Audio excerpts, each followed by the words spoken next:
Good evening, everybody. I'm Councillor Ian Edwards, and I am Leader of the Council and Chairman of the Cabinet. There being no members of the public present, I would dispense with the normal health and safety announcements, but I would remind everybody present to please make sure that their mobile phones or electronic devices are turned to silent, to mute, and we will move straight into the agenda. Agenda item 1, apologies for absence. Mark. Thank you, Chairman. We have apologies from Councillor Goddard and Councillor Lavery. Thank you. Item 2, declarations of interest matters before this meeting. Are there any additional matters? None. And colleagues, item 3 is to approve the minutes of the last Cabinet meeting. That's pages 1 to 14 in your pack. Are they agreed? Agreed. Thank you. Item 4. Members of the public, this is to confirm that there are 2 parts to this meeting. Part 1, which are the public part of the meeting, and you will be able to follow us through the YouTube channel on this, will follow immediately. Part 2 is the matters on confidence, that the discussions in private, and these are matters tending to be around contractual issues where it's not in the public interest to be disclosing such matters. So there will be a break between Part 1 and Part 2. We have, though, introduced a paper at the end of Part 1 which specifies the matters that are going to be discussed in Part 2, which gives you an insight, and hopefully that will be helpful to you to understand what we are doing and to aid our transparency. So we'll move quickly into item 5, and that is the Council strategy. And unusually, I will be introducing this item myself. The Council strategy sets out an ambition not only for residents but also for the Council. It is describing what it is we intend to achieve for residents over the coming 4-year period. It is right and proper in us doing this that we consult with our residents to ensure that we have taken into consideration all of their priorities and issues. The report does set out the draft plan. The stages will be subject to approval by Cabinet. It will go forward for formal consultation for quite a lengthy period, which will include passing before each of our select committees, before ultimately coming back to Cabinet post-consultation in October, and then onward for final approval, subject to any amendment that may be required by Council in November. So that is the process, and that is what is the actual strategy is quite concise, and that was one of my intentions. On page 17 of our pack, it sets out the ambition for residents and the ambition for Council, and the commitments to the residents is under 5 themes. This will very shortly be subject, as I say, to the consultation, and will be very clearly available online on the Council's website. So, colleagues, is this a recommendation to move forward with a consultation agreed? Agreed. Thank you. Turn to agenda item 6, the Older People's Plan update. Councillor Palmer. Thank you, Leader. The Older People's Plan update is before Cabinet tonight and provides an update on the progress in delivering the actions contained within it. Hillingdon Council is committed to continue to improve services and support to enable older residents to live independently wherever possible and improve health and well-being. I was pleased to be at the Older Persons Assembly last month, opened by the Leader in his role as Older People's Champion. It's important that we listen to those who receive our services, and there was no shortage of people who took part in the discussion. We continue to provide a telecare service which utilises a range of equipment such as sensors and detectors to support residents to live independently and safely. Work is being done to prepare for digital switchover in 2025. Since 2008, 11,299 burglar alarms have been installed for residents over 65. A new sport and physical activity strategy is near completion, which will help and assist all residents in remaining physically active. I'm pleased to say that chair aerobics have returned to libraries, with 2,357 people benefiting from this gentle exercise. Some great work is being done around dementia-friendly training, and our work with health colleagues has been very, very successful. The Leaders Initiative for Older People provides funding to support capital and revenue projects, and applications for summer events are being considered currently. AIDS UK Hillingdon do much to support older residents with benefit claims, help at home and regular contact calls through call, chat and care. Finally, with the internet being in some cases the gateway to access services, funding has been provided from the Council to AIDS UK to enable the over 65s who are socially isolated or have low resilience and or mental or physical ill health to now have access to the internet to combat their loneliness and improve mental health. I ask Cabinet to note the successes, and we will strive to continue to deliver the plan. Thank you very much. Councillor Palmer. Colleagues, is this report noted? It is. Thank you. Agenda item 7, the outcome of the consultation of the proposed satellite of Meadow Special School on the Harefield Academy site. Councillor O'Brien. Thank you, Leader. I'd like to propose exactly what you've just said, agenda item 7, the outcome of the consultation, and the recommendation is set at the very bottom of page 45 to consider the responses of the consultation. The Cabinet previously agreed earlier this year to progress with the expansion of Meadow High. As the report states, Meadow High is the only council-maintained secondary special school with 257 pupils on roll as of October 2021 school census. Meadow is now the largest special school in the borough. There are currently 4 modular buildings coming to their end of useful life, and the Meadow site is currently being rebuilt with permanent classroom structures and a new dining hall.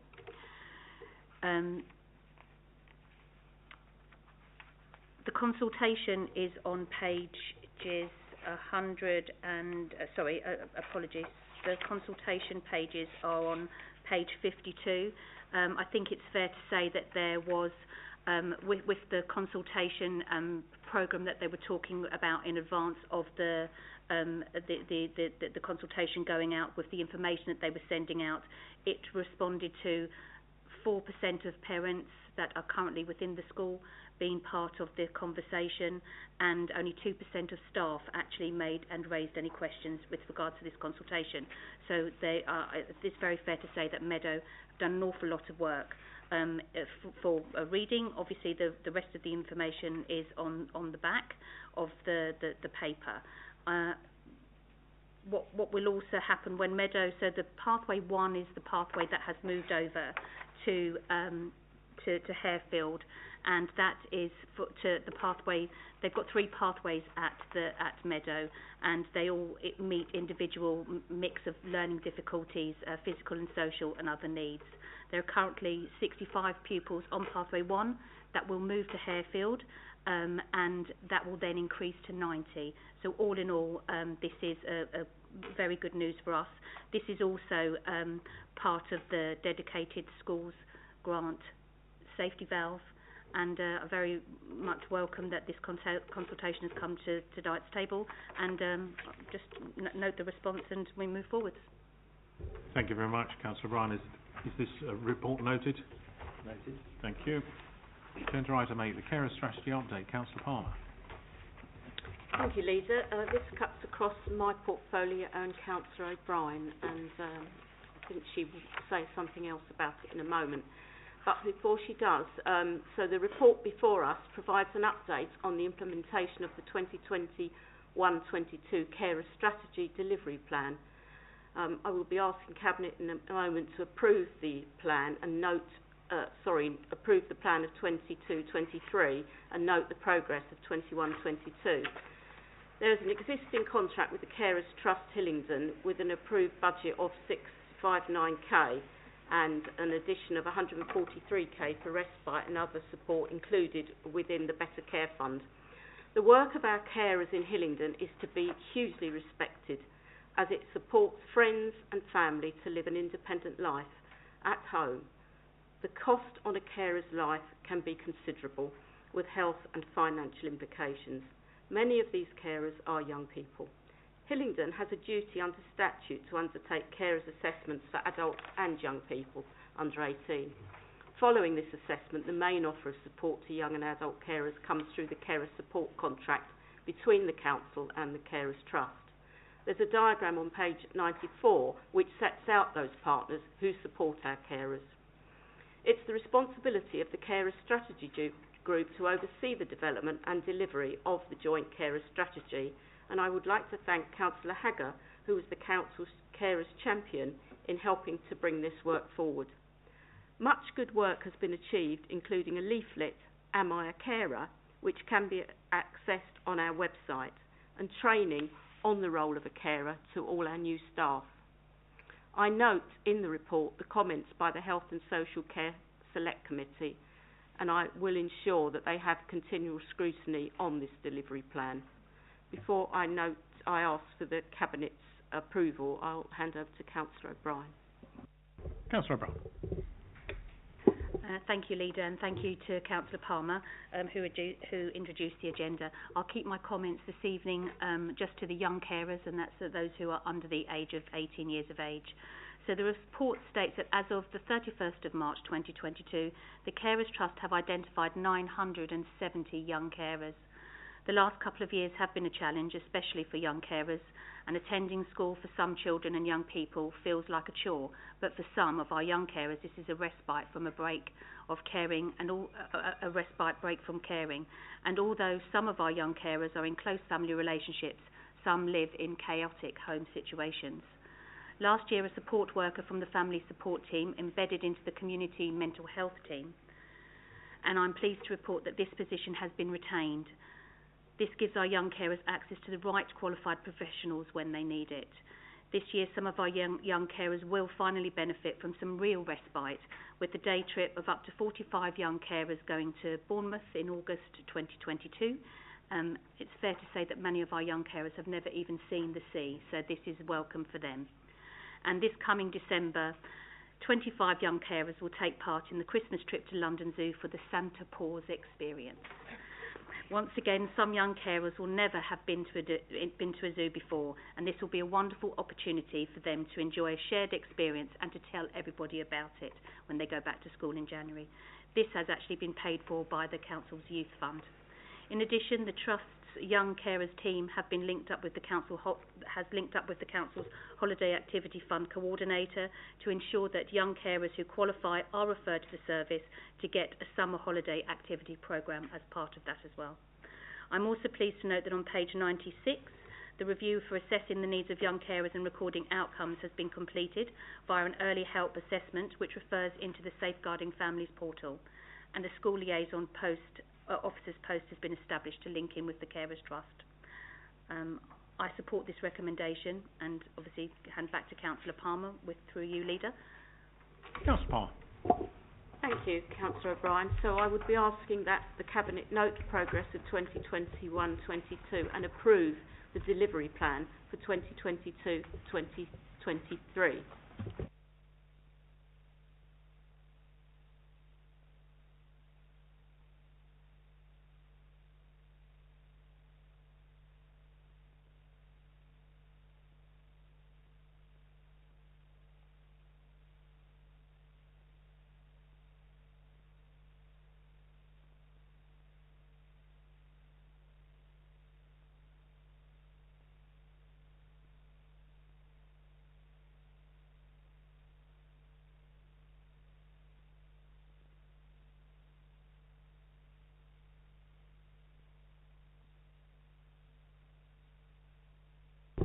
In the absence of Councillor Goddard, I will present this report. It is the first budget monitoring report of the financial year, and there are obvious inherent challenges in making end-of-year forecasts so early in the period. Setting aside inflation and COVID impacts, which I will just mention in a minute, the operating budgets are on track. In fact, we are anticipating a very minor underspend, presently at 42,000. And importantly, our savings targets are also on track to be delivered. As I mentioned, there are, within the report, comments around the financial pressures. COVID legacy is one, and this is being experienced in two ways. Demand is higher than that which we had previously anticipated, and this is particularly being expressed in social care. And also the COVID legacy is impacting on our income, where we are receiving less in fees and charges, presently at around 1.6 million, and also on, for example, our contract with GLL, which we had expected an income of close to £1 million, and because of the fall off in membership and the slow pace of recovery post-COVID, that income is not being realised. In total, there is a financial pressure anticipated throughout the year of £14.5 million. If we add to that inflation, and we've seen quite clearly in our own lives, we understand the impact of inflation on energy, and that is also hitting this council, and we are seeing it on inflationary costs through our suppliers and our contracted services, and also we will experience it in due course in salary, as that when the pay increase for our staff is determined. I'm pleased that the report clearly states that both the COVID and inflationary pressures in year are being comfortably covered, managed by earmarked reserves for 2022-2023, as we had anticipated these sorts of pressures.